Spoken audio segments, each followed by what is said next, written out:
one of my greatest tarpon eats. My greatest tarpon eat is fishing off the boat. Same sort of thing. The bunch of fish cruising, and we had like seen them coming from pretty far away, and then they like went down, and I was looking off the end of the boat, just like seeing the fish go under, just long dark shadows, and just seeing them cruising.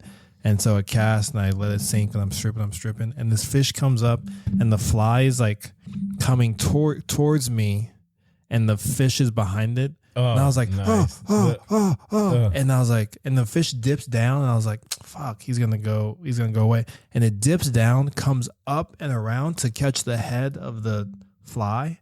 And so I see the fish, like when it eats it eats it from the side and like rolls its body down. Oh, nice. And it was like that scene in Godzilla. You know, like when he looks down into the manhole and you just see like the swims underneath. That was all I saw. And I was just like, that was like one of the most, I was like, this is insane. This is so cool. And that was probably, I don't know, that was probably like my 6 or 7 tarpon that I like saw, I cast to and like hooked into and saw, but that was like the greatest eat. Like I could play that memory in the back of my head for the rest of my life over and over and over and over. Welcome to the BunkHaus podcast, broadcasting from the confluence of outdoor recreation and nature connectivity. I'm your host, Josh Crumpton, founder of Spoke Hollow Outdoors and the Los Salvaje food truck. My life as a rancher, guide, foodie, and conservationist has provided the opportunity to meet some really great people. And the BunkHaus is where we get to introduce them to you.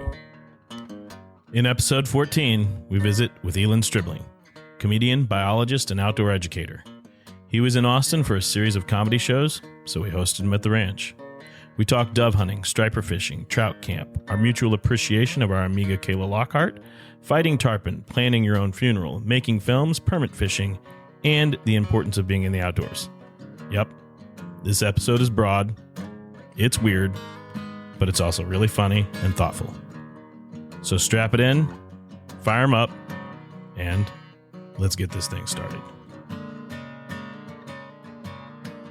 So, Eeland, it's we've been trying to get together. I've been trying to get you down here for a while. Yeah. To the ranch. So now that I know they actually exist, yeah, I'm gonna come down more. You didn't think it was a real place? You never know. I was like, keep inviting me to these places. I just keep showing up, and one time I'm gonna show up and it's not gonna be there. So. No, I mean, I think our the first time you and I met was, I don't even know who introduced us. I think I just reached out on the web, interfaced to chats. No, I think the first time was at CX3. Oh, that's right.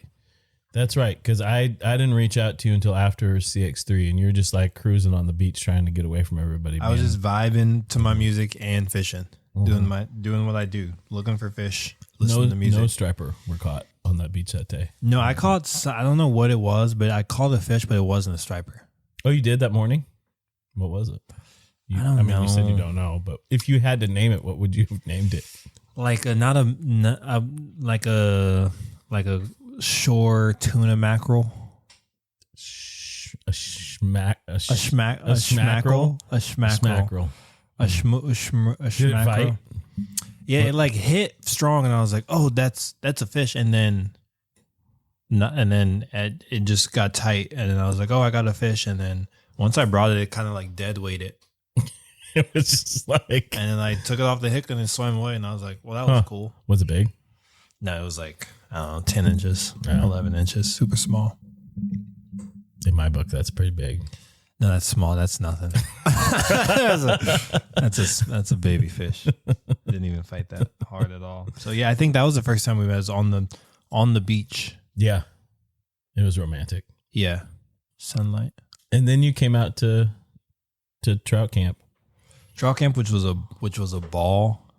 Which was, I remember my girlfriend and my mom were like, where are you going? And I was like, I don't know, to Montana. And they're like, for what? And I was like, I don't really know. To go. And they're like, with who? And I was like, I don't really know. And they're like, all right.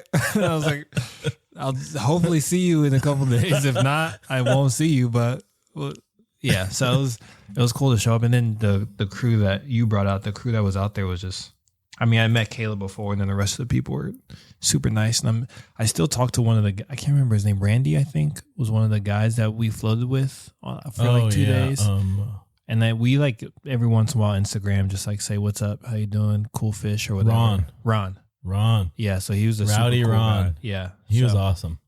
And he would be like sitting on the boat, hooked into a fish, and he's like, you don't say much. And I was like, I don't know what I'm supposed to say. And I was also on the boat with Kayla. So it's just like, there's no room to say anything. It's the polar opposite where Kayla like, whoa. And then I was just like, he was like, you got, how's your Kayla? Wow. That's just any noise. And so he was just like, he was like, you don't say much. And she said, and I was like, yeah, she's fishy and she wants people to know I'm fishy, but I'm like a secret. I want people to be like, what's that guy doing back there? Yeah. You're like, I already caught and released the fish. Yeah, I don't need your help. No. And I don't need to show you my fish either. No.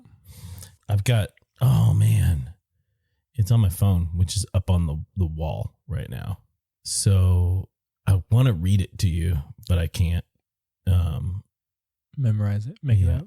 I'm just going to make it up. Improv class. I'm going to make a lies up. Yeah, let's do improv. So I was like, Matthew, Eeland's coming to the ranch. He's like, oh, I love Elan. He's the best. And then like something came up and then he was like, yeah, he's way better than Kayla. So I sent Kayla a text immediately. I was like, Matthew's excited Eeland's coming to the ranch. He says that he's way better than you. So mean. And so she sends back, I'm forever hurt by this, but also it's kind of true. That was what she said. Something like that. It's funny. It's just every when I leave her, I'm like, dang, I miss Kayla. Mm-hmm. And then I see her, I'm like, I remember why I love Kayla. Mm-hmm. And then after a day, I'm like, I can't wait to not see Kayla again. Mm-hmm. And then it just happens over that. She's like the seasons. She's like my favorite person to miss. She's like yeah, that's it. It's a great person to miss. But I always want to miss her. I want to forever miss Kayla Lockhart. We love you, Kayla. Come visit. You should be here right now. It would be a ball. Yeah. She is the loudest human being I know, though. And not she even knows the loudest. She's just like the chirpiest. She's like a little, like a bird. She's not necessarily the loudest, but she never stops chirping. Well, earlier Matthew was talking about how when she was here and she was, her laugh sounds like a loon is what we determined. Like she could call birds in with her loon laugh. Oh man. I sometimes I think about making Kayla's laugh my ringtone just because I'll never miss a call. That's a great idea. I think I'm going to do that. I'm going to turn her laugh into the ring for her. Yeah. And you'll never miss. And I will never miss her call. You can be like, I lost my phone and then say, can someone text Kayla and say, call Josh? I always have my ringer off though anyways. Oh, I never. Deviant behavior. So it's taken me a long time. Like the other day, I asked you a question. I want to talk about that here on the podcast because I was like, what do you do? I don't know. Yeah. I was like, what do you do? I mean, like, and I didn't really give you answers. No, you really didn't. You're like a little of this, a little of that. Shit, I'm a shifty cat. I prefer to be in the shadows. Yeah. Yeah. I was like, are you a model? And but that's not by choice. Yeah. That's just to pay the bills. It happened upon me. And when it comes up an occasion, it's cool, but I'm never like, oh, I should get a modeling gig, or like I got bills to pay, I should do a shoot. Mm-hmm. I don't think that's ever crossed my mind ever. Just like, but it's not even modeling. It's like, what do you want me to do? Like, if you want me to go fish, then like, yeah, I'll stand there for like, you have 45 minutes with me posing until I'm like, this is dumb. Like, can I do I gotta something? Go fish. Like, can I do what I came here to fish. So if you want to shoot me fishing, then I'll just let me fish. And we could probably get some fish stuff. If you don't want me to fish, then I don't want to be. I'd rather go. So it's not even modeling. It's just, do we want to take pictures of Eeland fishing? Yeah. Which is a weird thing to say out loud. So you fish. That's definitely not modeling. It's like, I came here to fish. I came here to fish. People say we want to take pictures of you, but I'm not like, take pictures of me. Don't take pictures of me. So sometimes a fish model. You're rarely. Like a model for fish. Rarely. Yeah, fish love me. If you look up GQ Fish Magazine, like the fish version of GQ, I'm all over it. It's just me. That comedian, educator. Yeah, educate, just loosely trying to show people and kids that you can play outside and have fun and protect it without it being like a far away thing. Mm-hmm. So just making the affection for the outdoors not so far away, and protecting and loving it not such a strange concept to people like me, people from my community. So I wouldn't even say educator, just a shower. I'm like a peeping Tom for nature. A professional shower. Yeah, I get paid to show people. I do that too. You go to jail too. Even it's awkward. Yeah. So, can we talk about comedy? Can we talk about like the challenges? Can we get into any of the like why you're doing what you're doing, like of comedy? Yeah. I the mean the behind the scenes stuff. Does it pay $1 zillion? Can we start there? The only person that gets paid $1 zillion is Kevin Hart. That's because he's in every movie that's ever existed in the last 5, 6, 7, 10 years. It does not pay $1 zillion. If no one ever paid me again, I would still do it for free.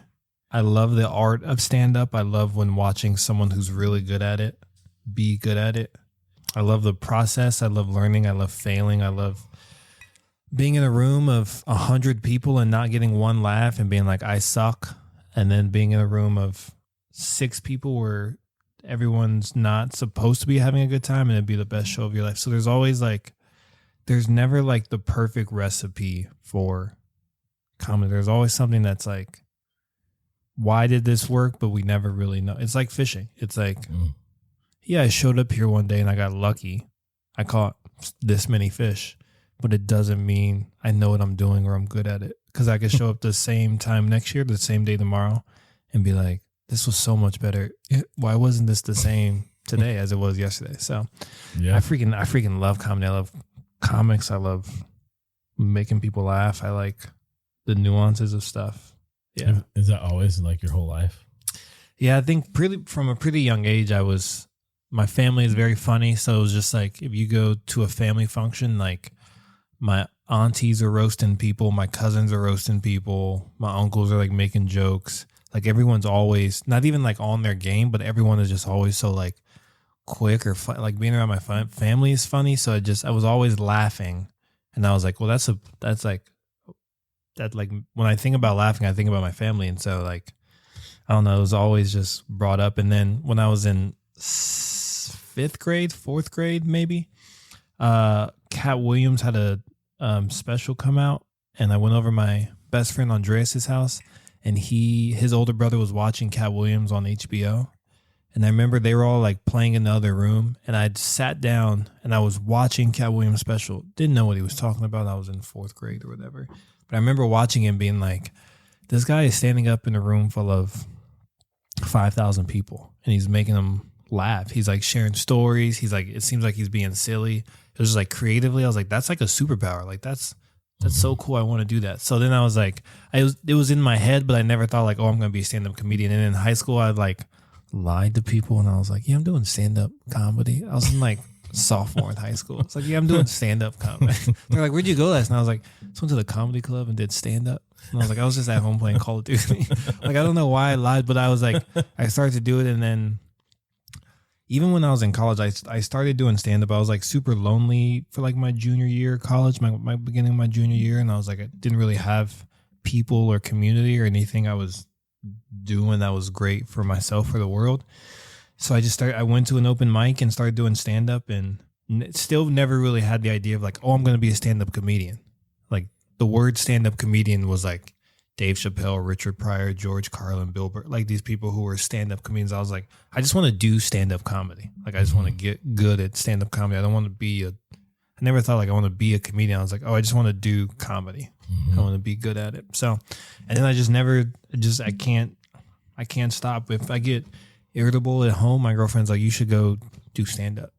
So you can, whatever it is you're dealing Whatever with, this weirdness is, you can leave me alone and go figure it out with strangers. So I've been very blessed, very lucky to be able to do it. So you don't do it for the money. Not you even do it for closely. the love. Do you think you'll be famous one day? I don't want to be famous. I don't want to. If my dream, if I could like sell out a theater in every city or state, and like people show up to see me, and like they know that we're gonna have like a good time and the jokes are gonna be good, and we're gonna talk a little bit of shit and like have fun. But then I get off stage and no one knows who I am. Like I'm just like a regular person. That would be tight. Yeah, it doesn't work that way. It doesn't. But if I could do that, so if I could have a comedy career, but then get off stage and just live like a normal, like work a 9 to 5 or like do other stuff that's just like normal life stuff. And then when I'm like, hey, I'm coming to the city, and then people are like, oh, everyone buys tickets. We sell out the show, have a banger show, and then I get off stage, and then I'm walking down the street and people are like, who?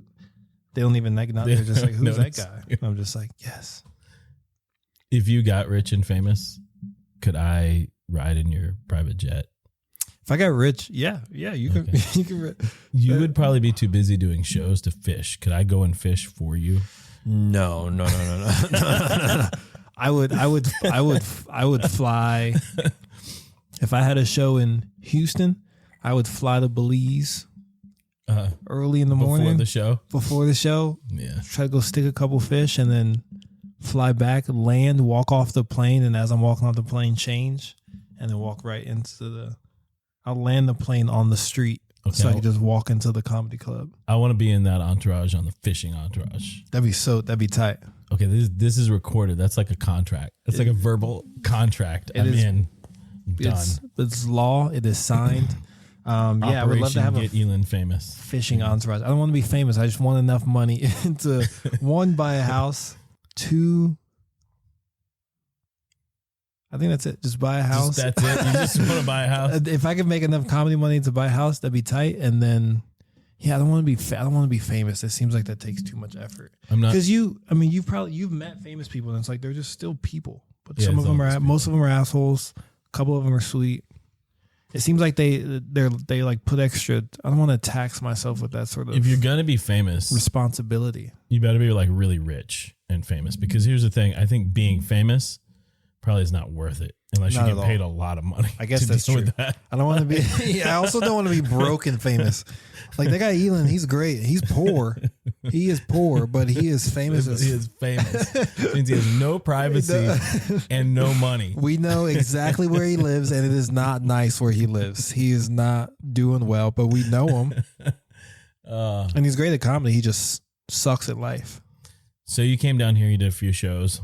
Did a couple shows. Yeah. So there's like weird stuff. Like, so you did like a bunch of different shows. Oh man, talk to me. The variation has been insane. I've done, a show for 6 people in Buda, Texas. Yeah. It's spelled like Buddha. Yes, but we call it Buda. Did a couple shows in Buda, Texas, or did one show in Buda, Texas with 6 people in a room that could probably fit 100 people. So that was nice. Was that awkward? Nice and spaced out. Just how we like it. Was it real awkward? Did a show at another place that's in like the back of a house. Pretty much kind of like this setup. Okay. It's like let's say the comedian's in that corner, and then there's people in that corner and people in that corner. You can just sort of walk in the middle. A room full of about, let's say like 40 people. And that show sucked. Oh, really? The beautiful show was more fun. Like they were paying attention more. Last night, same sort of vibe. Did a show at a comedy club, and there was maybe like 10 people there in a room of like 150. And the bar staff was laughing more than the people in the audience. But people were like, yeah, we had a good time. So yeah, it's just a variation. Tonight I'll probably do all the shows. It's a Friday night. All the shows will probably be packed and good audiences or whatever. But you get this interaction. I know, like just the internet, whatever channels allow people to come across the content that gets created or your jokes or any of those things. And then also being able to be out in person. Like earlier we were talking about the weird DMs, text messages, the weird DMs that you get. Like this lady invited you to the Spurs. No. She invited me to take her spot to go watch the Spurs game instead of her with her husband. With her husband. Yeah. So she tried to set me up on a man date. Yeah. With her husband. With her husband. Yeah. So she could drink wine. So she could drink wine and do her taxes. Yeah. Is that which is what she said. This is somebody you did not know this person. Never met him. They never did even come up to the show and say hi. She didn't even after the show. She didn't come up and say, "Hey, that was very funny. My name is so and so. What's your Instagram?" She just found me on Instagram. I mean, that's a generous offer, but like it's very sweet. Also very alarming. My mom always told me if someone offers you something, what's the catch? Right. Like someone. Right. I mean, I'm funny, but I'm not. I don't. At no point last night was like I'm so funny right now that if someone had tickets to a Spurs game, they would give them to me. Like I'm not. At no point did I think I was. Were you that like funny. I like the Spurs and I want to see the Spurs? I never mentioned the Spurs. I never said, "Hey, I like basketball." I also think I was the only black comic on the show, so she probably was like, "Well." If I am going to give tickets to somebody to an NBA game, who would I give them to? I mean, you're also tall. And she was like, this guy, he may just sub into the game. Maybe she's like working for the Spurs and she's like, maybe this guy will just sub it. Maybe they need a sub at the halftime and this guy could do it and he's funny. So he could do the halftime show and then sub in the second half of the game. That might have been what was going on. Which I probably could. Spurs, if you need me. I am that talented. I got to stretch. Give me a couple weeks of stretching, but I'll come back to my glory days. You played basketball? Yeah. Well, freshman year, sophomore year of college. Was on the practice squad. Yeah. And then realized I wasn't basketball cool. What does that mean? Just like when you see basketball play, they all dressed a similar way and like thought they were cool people. Mm-hmm. And I was like, then you guys don't know anything. You guys aren't cool people. You guys are just people who play basketball at CSU. That's it's not a cool place to play. But I walked onto the team, so that should take away your confidence a little bit. Is that what, I mean, I'm an amazing athlete. I'm probably the greatest basketball player that ever walked the earth. But still, it's like if he walked on, we tried to do this. We should. Yeah, they tried hard. Yeah. Yeah, and so you didn't try. I was like, I'll just go. Did you play in high school? Play in the woods. Yeah, I played basketball in high school, did snowboarding, and played baseball and ran track my freshman year of high school. But I was like, can't. That's a lot of sports, man. I'm the greatest athlete this world has ever seen. I could always tell that about you. Yeah, Sometimes it's scary. That's not the weirdest. Give me like two of the weirdest DMs that you've gotten. I had a guy a couple weeks ago who was like, "Hey, I heard you've been spreading rumors around Colorado saying that I called you the N-word." Like he messaged me to tell you that? To tell me that. He's like, "I heard a rumor that you've been telling people that I called you the N-word on the river in Colorado." And I was like, "Bro, I don't know who you are." So that was a weird one. You didn't tell him, nigga, please. Yeah. I should have said a voice message back and just said that. But I did. I was just like, I don't fish with that many people. I fish with like 2 people.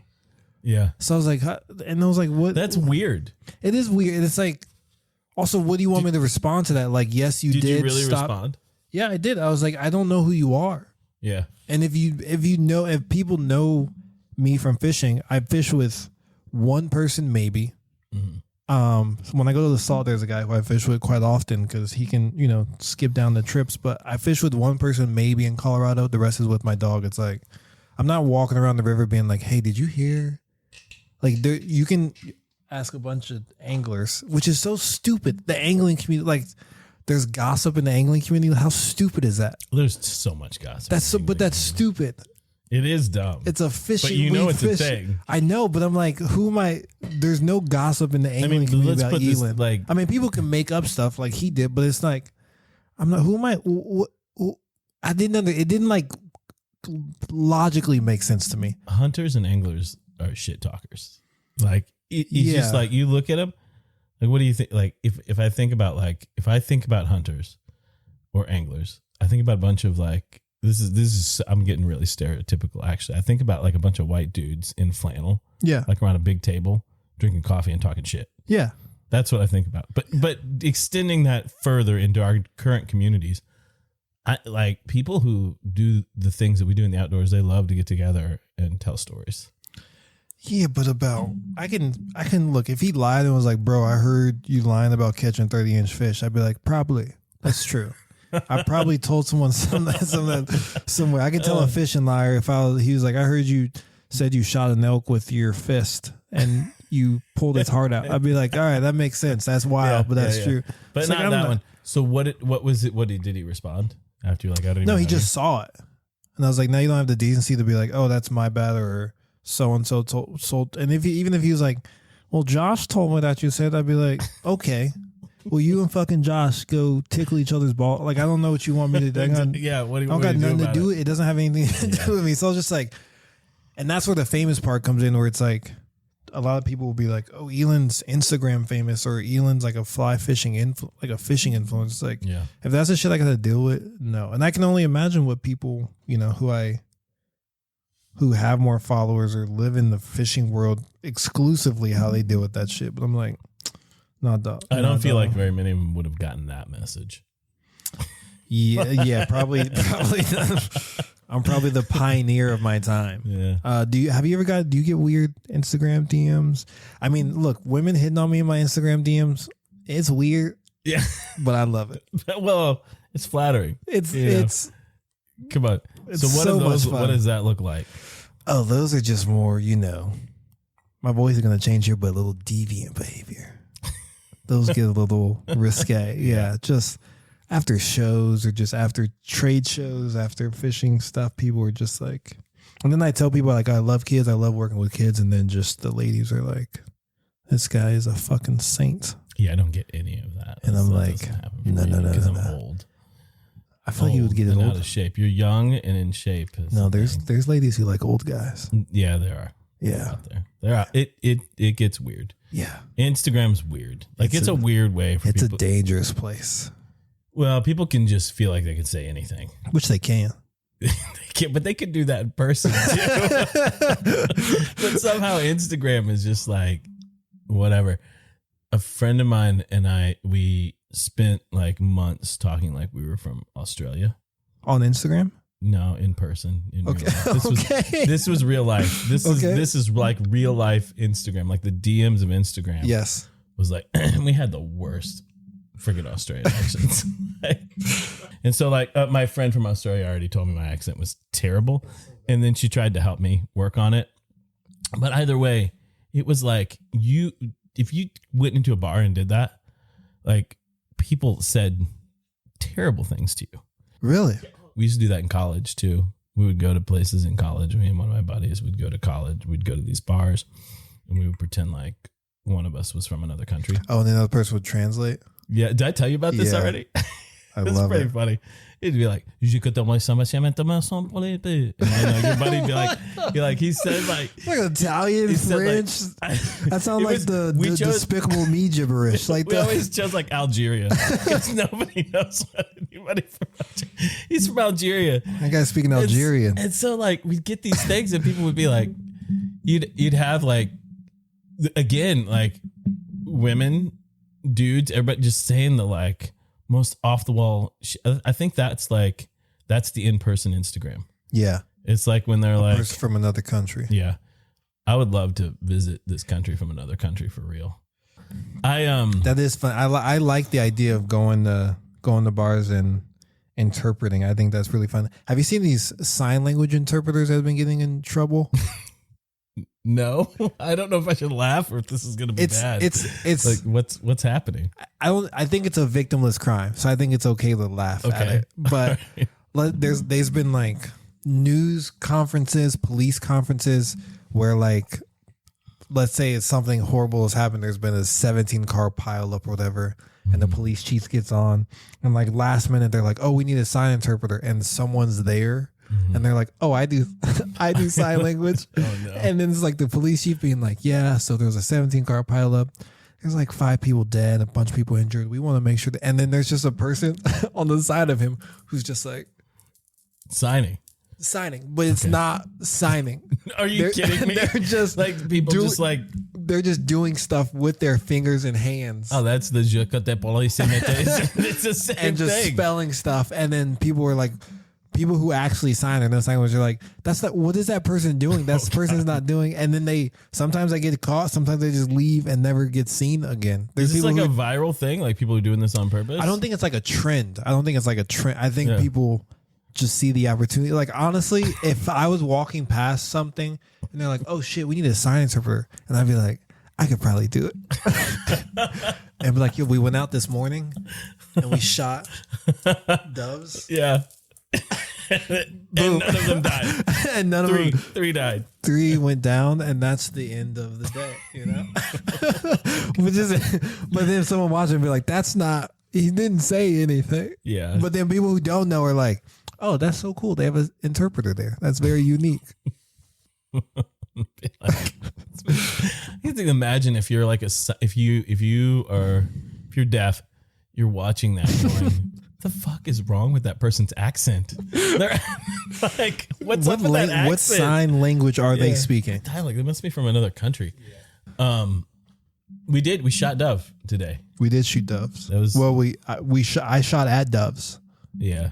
I think you killed that one while you were taking a nap. I did take a nap. Look, one of my favorite things about fishing is the nap. I think you know this. I've seen it. The fishing nap is one of the greatest joys in my life. Like the purest moments of peace and calm and serenity in nature and napping.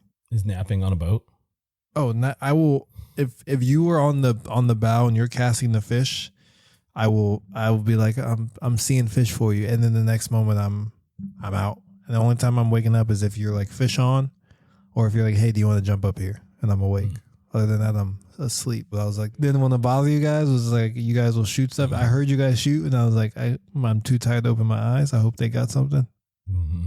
You opened your eyes when we shot that bird, so I think.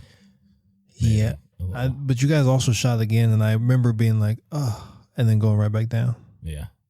It was nice being out there. This is the first time you've really hunted, like really, intentionally to eat the food, and went with a purpose of shooting something and doing something with it after.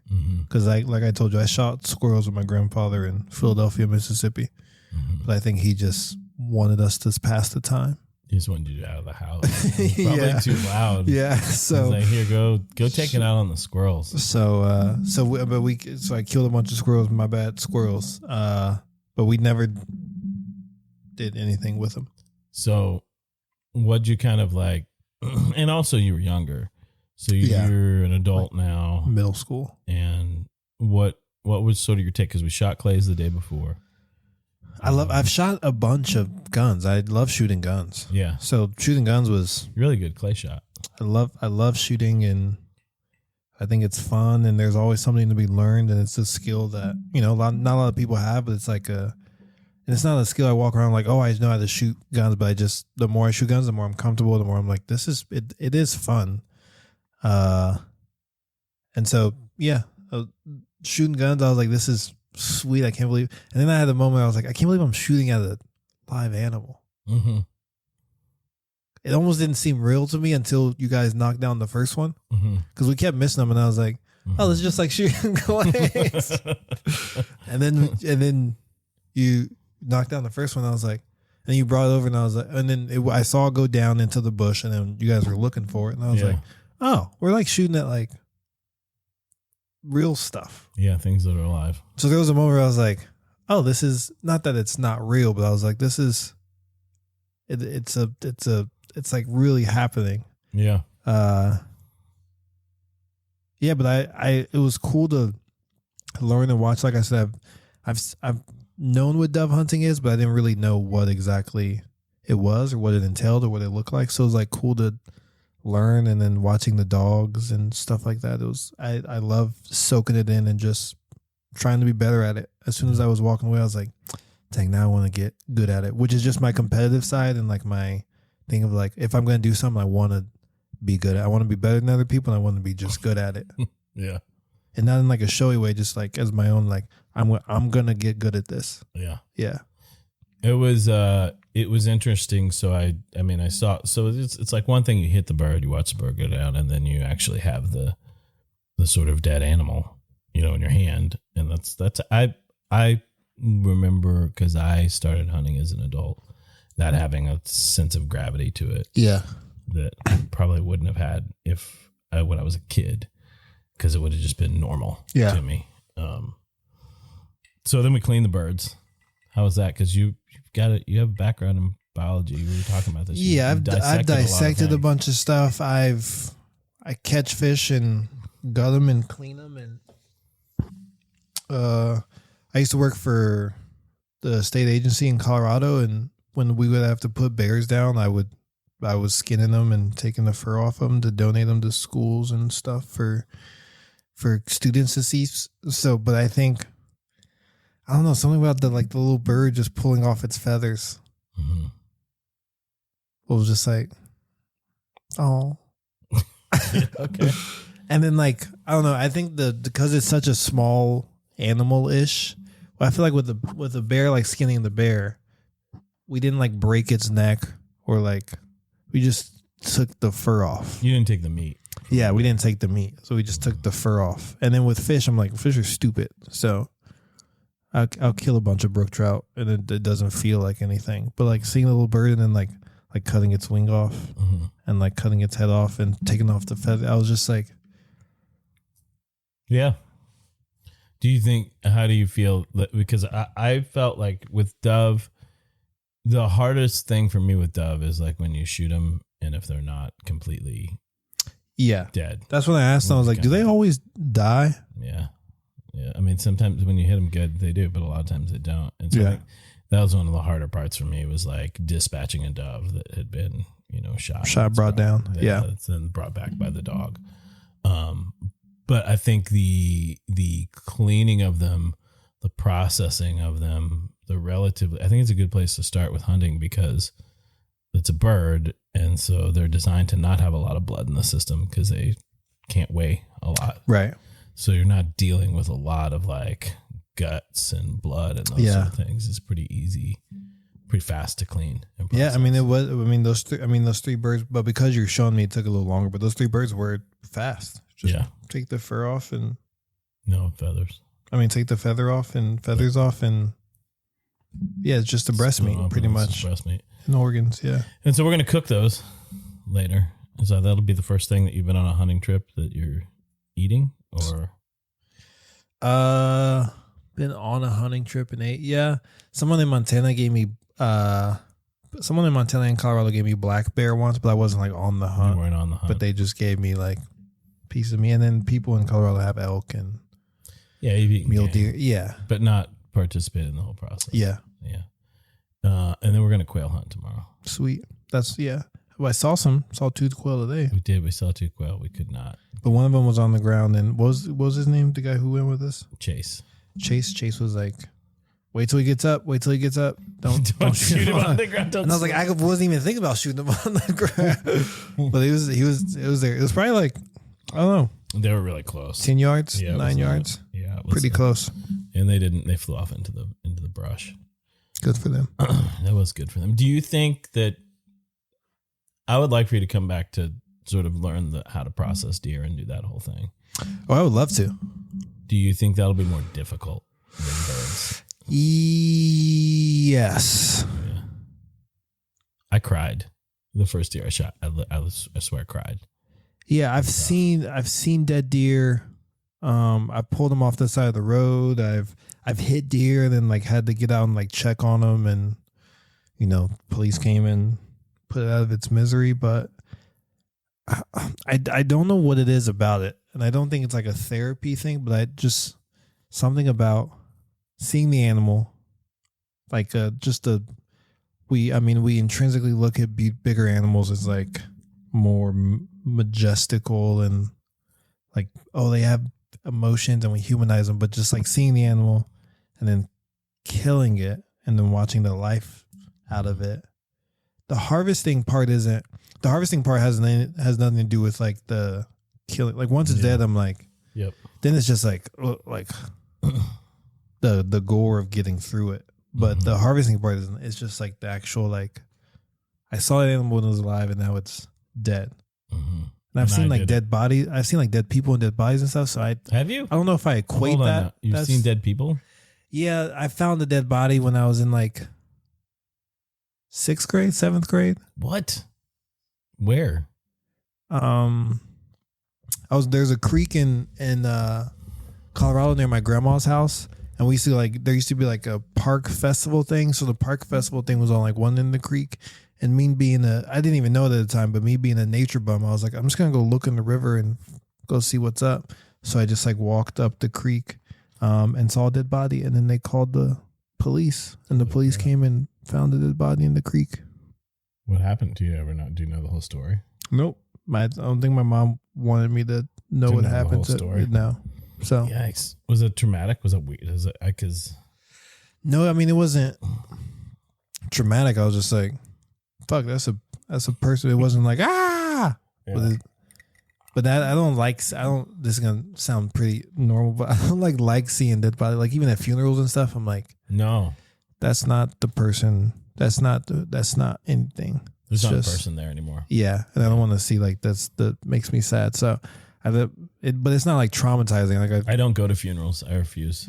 Yeah. I think it's as I get older, I'm going to have to be like, if I'm going to a funeral, I got to sit in the back. I don't really go to weddings either. Which is just a funeral. It's the same thing. You go to the wedding, you're just like freedom. Someone here is dying. The death of your freedom. And even if they look at someone, they're dying on the outside, they're dying on the inside. It's usually one of the bridesmaids. Yeah. This is her 6th wedding this year. This is my 6th wedding this season, and I haven't been proposed to. Yeah, I feel like I avoid weddings and funerals, and to all my friends, when you die, I'm not going to be there. Just to let you know. Yeah. Just I don't even want people to. I don't even want a funeral. I just want to burn my body, put it in the ocean. I want a big wake. Like I'm down with that. Nah, I'm down with hanging out with a bunch of people. I don't want you to have stories. To reschedule stuff. But if you're having a tough day at work and your boss is like, hey, I'm gonna fire you because you're not getting anything done. If it's 6 months later, I want you to go, I'm still sad about my friend Eeland. Yeah. I want you to do that. Yeah, so you want to be someone's excuse. Yeah. I want to be someone's like if you get a speeding ticket like a month later. Yeah. And they're like, why are you speeding? You're like, my friend died. I wasn't in the right headspace. And then the cop's like, I'm so sorry. I would use that, but don't go to a wake for me. I'd like weird. A big wake. I'd like a big party. I'd love to see all the, but I won't get to see it. So it's like, whatever. I just like to, have a bunch of my friends get drunk, tell stories and hang out. And like, because what I think is like, I don't know that I could ever get all the people that I've met together. Like I could call them all. Like, hey, I'm going to have a party at the ranch. Like some of them would show up. Yeah. But I feel like if I died, like they'd all, you know what? I'm going to call everybody and tell them I'm dead. Invite them to the ranch. Just have a preset message. Go through everyone in your phone. Yeah. Have a preset message and just say, hey, Josh, hey, Matthew, hey, you just go through the line. Yeah. And then be like, your number one rule at the moment you die, the moment someone finds out you die, you just go press send on every single one of them. Oh, and that's good. And it just sends a message and says, look, man, I just died. I don't want you to worry about it. Everything's cool. I'm dead. This is just a message. But we're having a party, and I would love if you were there. And then just send it to everyone. And then, boom, everyone's there at the party. Yeah. And I would love that because I think all the people I know being in one place together would really enjoy each other. And they would be very diverse. They'd be very different people. Like a lot. I mean, like it would be... Yeah, it would be some different. I mean, like you'd have some of my hood rat friends from when I was in high school. Yeah. A couple of them would probably have some prison tattoos. Hell yeah, and then brother. You'd have like, praise God, one of these guys that like I take quail hunting, who's like a multimillionaire and has a private jet. Yep. And they'd be like just in the same space. Just hammered crying. Both with different stories. They'd be like, I remember when Josh did this. I want to send this. Hammered crying. And I want to film it before I die. Yeah. And they'd be like, just kidding. I'm not dead. Don't do this that. Was beautiful. Because then they're going to show up. They're not going to show up to the actual. I don't give a shit. I'm dead. I don't care if they show up to the real one. I'll be dead. There is that thing of people like planning their funeral and like being like who they're going to invite and not invite. I'm like, that's dumb. Yeah, that is dumb. I don't want anybody who wants to be there to show up. Yeah, I guess that's true. I'm anti. So I want people to act the way I would act if I got invited to a social function. Man, you're kind of a weirdo. So it's like I want people to be like, is there going to be parking? You know, like I'm like, look, if I got to look for parking for 10 minutes, I'm not going. I'm out. Yeah, is so it valet? I want people to do that at the film and be like, damn, it's going to be traffic's going to be a bitch. I don't want to go to that. Is the valet free? Is it cash bar? Because I'm not coming. Yeah, if the booze isn't free.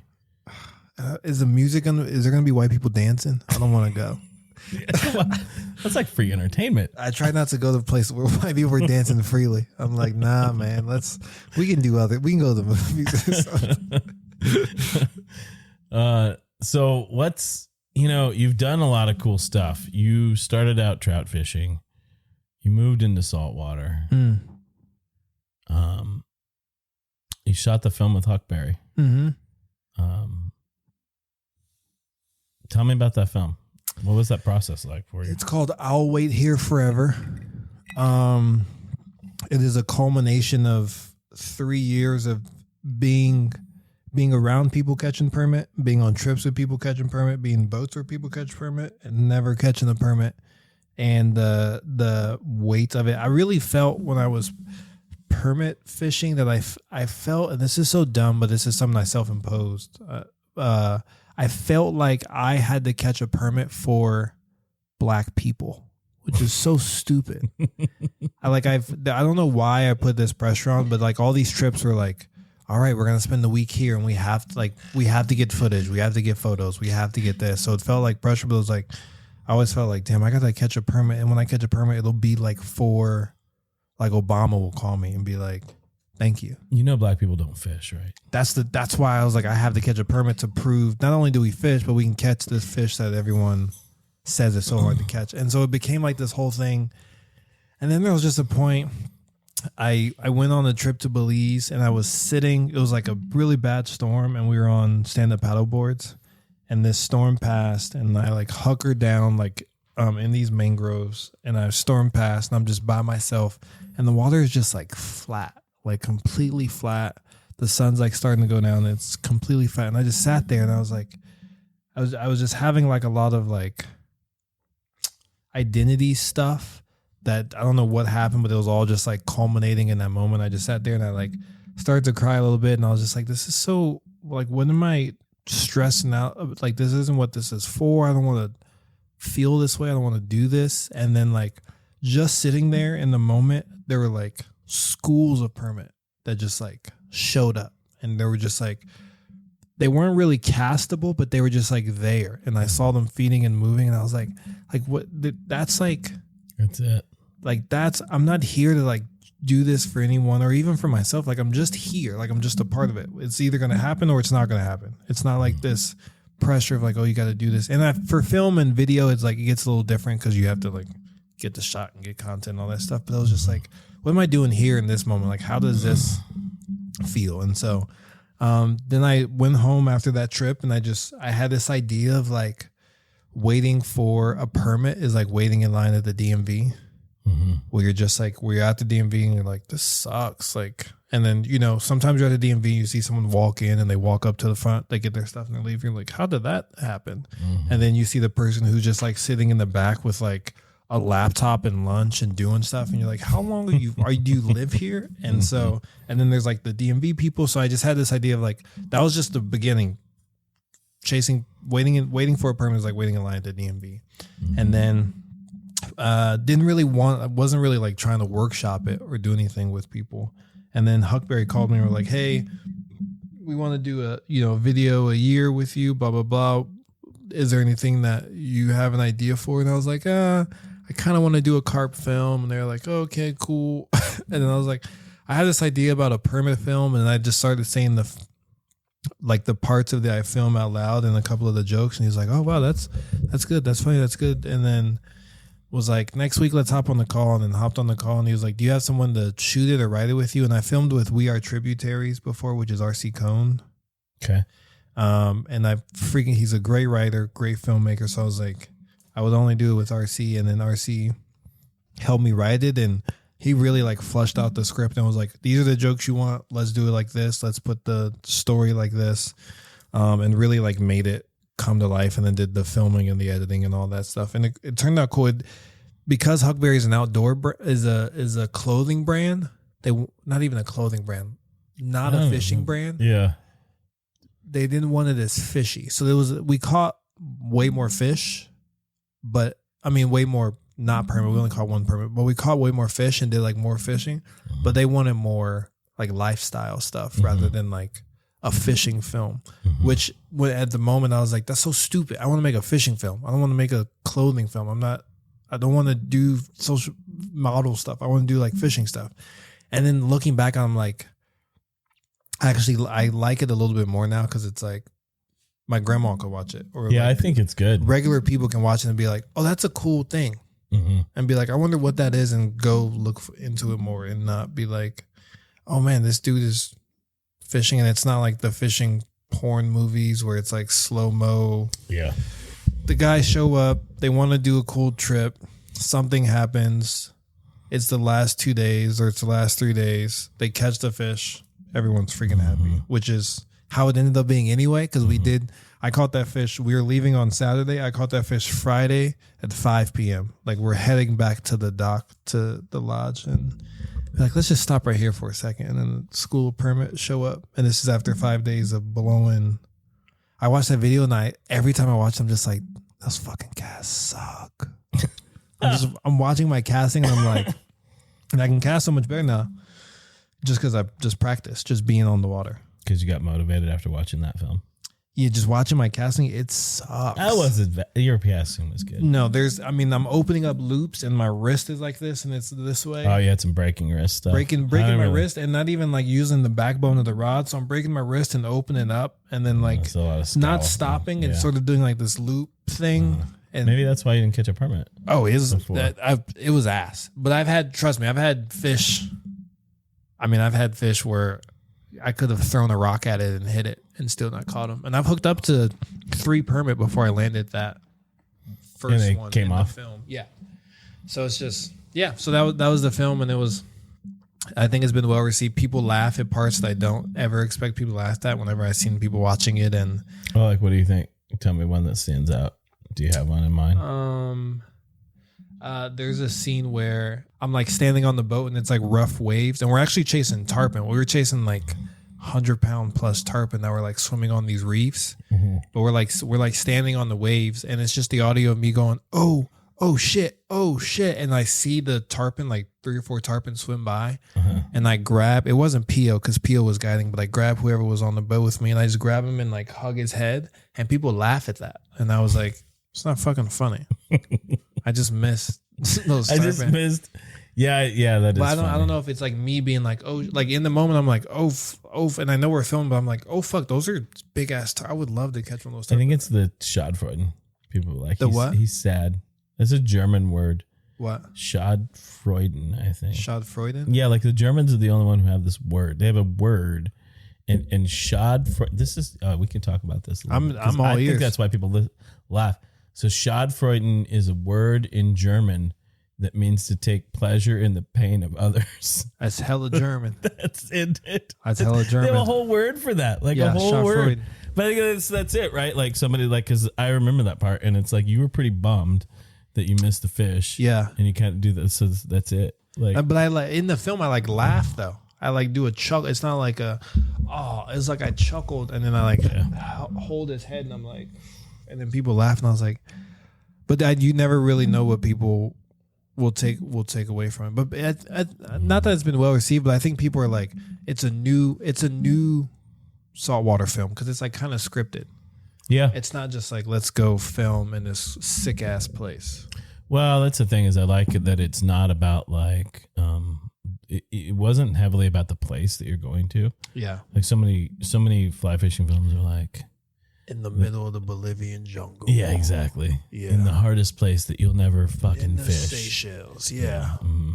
It took a journey. I remember when me and my boys started to roll out and it was just whatever. It's just like, in a lot of it's like, who gives a shit? Yeah. Like you went somewhere far away and you fished. Yeah, bro, you took an Uber to the airport. That's not an adventure. Right. But what I like is that it's different. It has a perspective, it has your perspective, it has your interpretation, and it's not all about like the fishing. Yeah. And it's not like one slow motion fish casting shot. Yeah. After the next slow motion fish casting shot. It's just like, whatever, man. I'm tired of that. I want to go do the thing. Yeah. You know, that's the reason. Like, that's why I don't really watch football. I'll watch a little bit of basketball, but like I have this thing. It's like, I don't want to watch people do shit. I want to go do it. Yeah. I could. Yeah. Well, you could probably be the quarterback for the Broncos because the Broncos suck. Do they? Yeah, you could probably watch a little bit of the Broncos and take any of their positions. Yeah, well, you know, to me, it's like that's why I hunt and fish is because I want to go do the stuff out there. Yeah, and so I feel like if I'm watching a hunting or fishing film, I don't want it to be just about the fishing, and I also don't need another like travel tourism bureau film for someplace that I probably can't even afford to go to anyways. Close. Yeah, same. So getting someone's interpretation of fishing it's much closer to it's like when I read like one of John Garak's books. Like what's cool about them is they're his interpretations of fishing and his metaphors of fishing, and like that's kind of what this is. Yeah, you know. So people should check it out. Where can they check that out? It's on your Instagram. Yeah, it's on Instagram. I don't even know where it's buried on Instagram because sometimes I just post It's on the stuff. link. You have only 2 links. It's on my website. It's on your website. Go to my website, elandstribbling.com. Okay. And you can watch it there. Okay. And it'll click straight to my YouTube, or you could watch it's embedded on the website. So we'll put it in our BunkHaus links too. What's next? What's after Texas? So we're gonna quail hunt tomorrow. We're gonna do that. We're gonna cook dove. We got stuff lined up. We're gonna quail hunt, cook dove. What's next for you? And then we're gonna go fish for stripers, and then we're gonna go straight from the water, and we're gonna drive the boat on the highway, take me to the airport. I land in Denver tomorrow at 3:40, and then I drive an hour. I'm gonna drive an hour straight to another show. So I'm going straight from the airport to a show because my friend's recording his album. Mm-hmm. So we're going to go record 2 of his albums. And then Tuesday, I'm floating to Colorado on Monday. Nice. Floating the Colorado River with some friends. And then Tuesday to Sunday, I'll be in Dallas. What's your next big project? You got anything big in the works? Nothing in the works. Nothing right now? I'm writing this carp film script. I want to do a semi-scripted film about a guy in Colorado going carp fishing. Okay.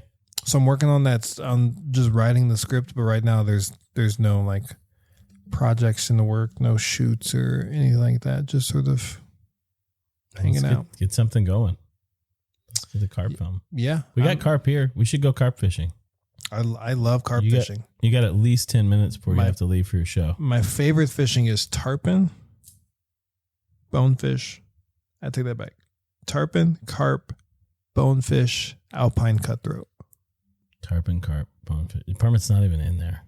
It's not. That was the thing. And Jay Johnson was like, he was like, yeah. He's like, I caught a couple, but it's like I don't like. He's like, they're so soft and delicate. And I was like, they are soft and delicate. You gotta like sexual. You gotta whisper to them. Yeah. There's a lot of things that almost came out. Well, you gotta flirt with them. Where it's like tarpon or jacks, you gotta.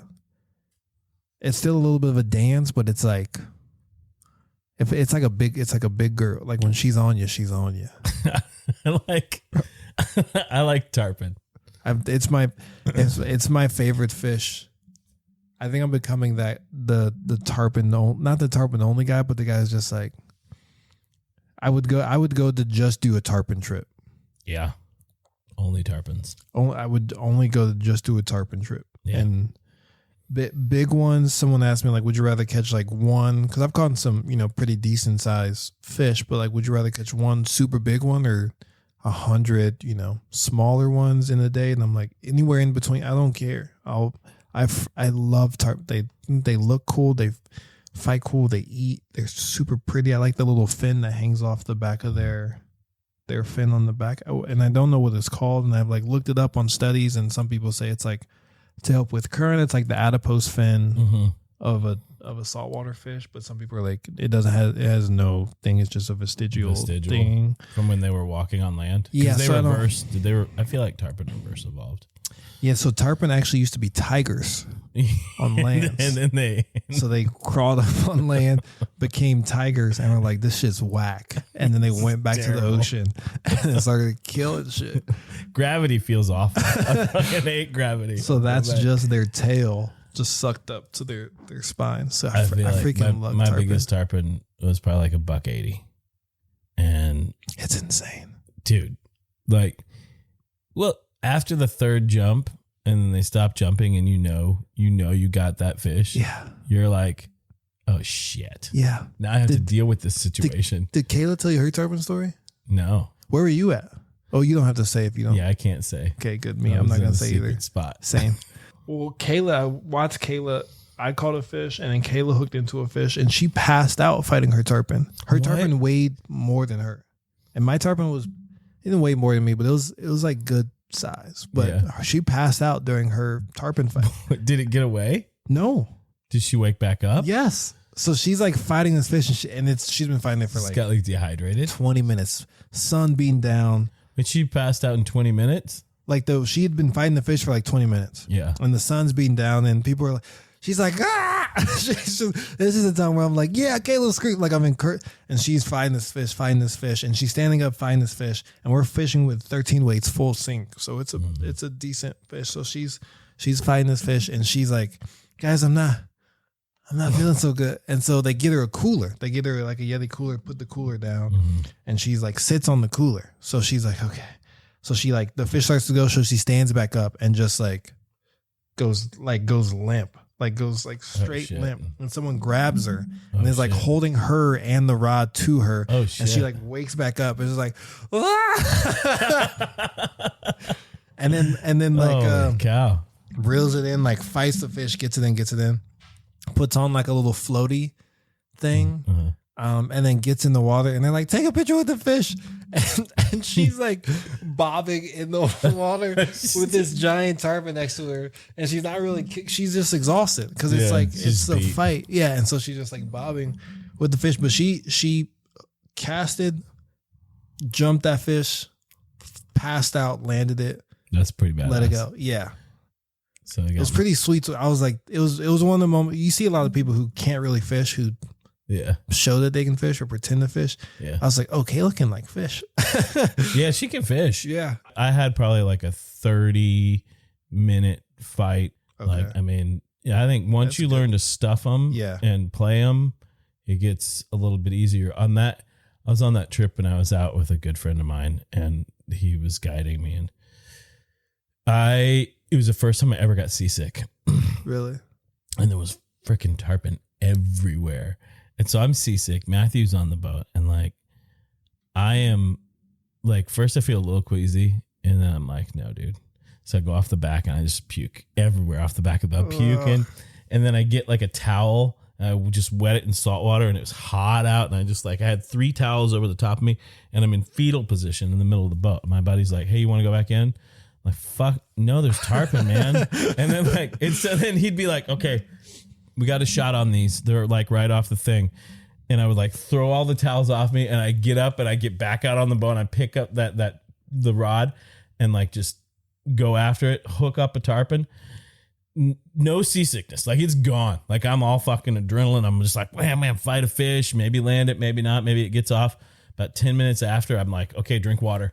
I hammer as much water as I possibly could while I was feeling good. And then like 10, 15 minutes, I was like, whoa. Seasick, and I'm puking, and I like lay down in the middle of the boat again. We did that all afternoon. Really? Yeah, and I refused to go. There's fish. I was like, I refuse to go in. You can't. I had So tarpon heal all ailments, if you don't know that. apparently. Yeah. I know. I felt it. I had 3 eats on one cast that day. Like That's a 3. Like I had one that ate coming straight on. And there was nothing I could do. This is just like a straight on eat. There was just nothing. And then I had a second one T-bone it and like jump, and I lost it on the jump. And then I pulled it in, and then like I don't know how big that fish was. It was so big. Like that fish ate like right beside the boat. I saw it. It was massive, and it took off, and it was so big that it couldn't get but just its head out of the water. When it went to jump, it looked like a sea cow, like and then like went down, and then like in 30 seconds it like spooled me out. Yeah. And like when I reeled back in, like the line was melted. Like it melted the freaking line. Oh, that gives me goosebumps. And I was listening to you being like, damn, when can I go on a tarpon trip? Let's go tarpon fishing. Oh my God, please.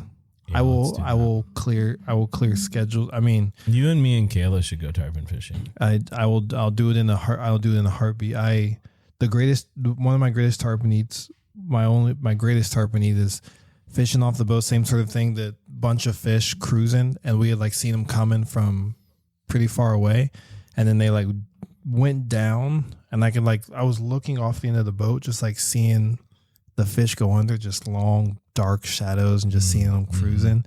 And so I cast and I let it sink, and I'm stripping, and this fish comes up, and the fly is like coming towards me, and the fish is behind it. Oh, and I was like, nice. And I was like, and the fish dips down, and I was like, fuck, he's gonna go away. And it dips down, comes up and around to catch the head of the fly.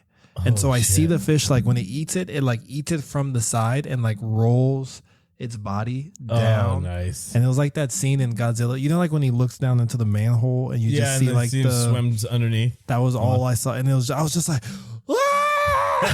that was like one of the moments I was like, this is insane. This is so cool.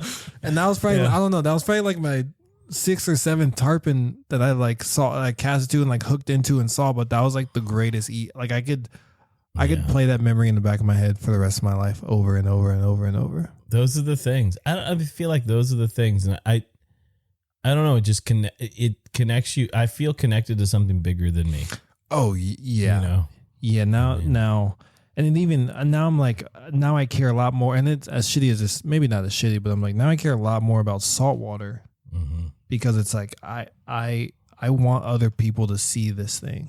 I want other people to experience, not even fishing for them, but just like see these fish. Yeah. And they belong there, and they're so freaking cool. And I've seen them with dolphins, and I've seen them in mangroves and smaller ones. And yeah, they're just so cool. Yeah. Well, let's face it. We live in a world where it has been a lot of people's connection to outdoor spaces. We've been becoming more and more removed. Yeah. From nature. And I think the pandemic like pushed a lot of people back towards it. Yes. In a good way. Yeah.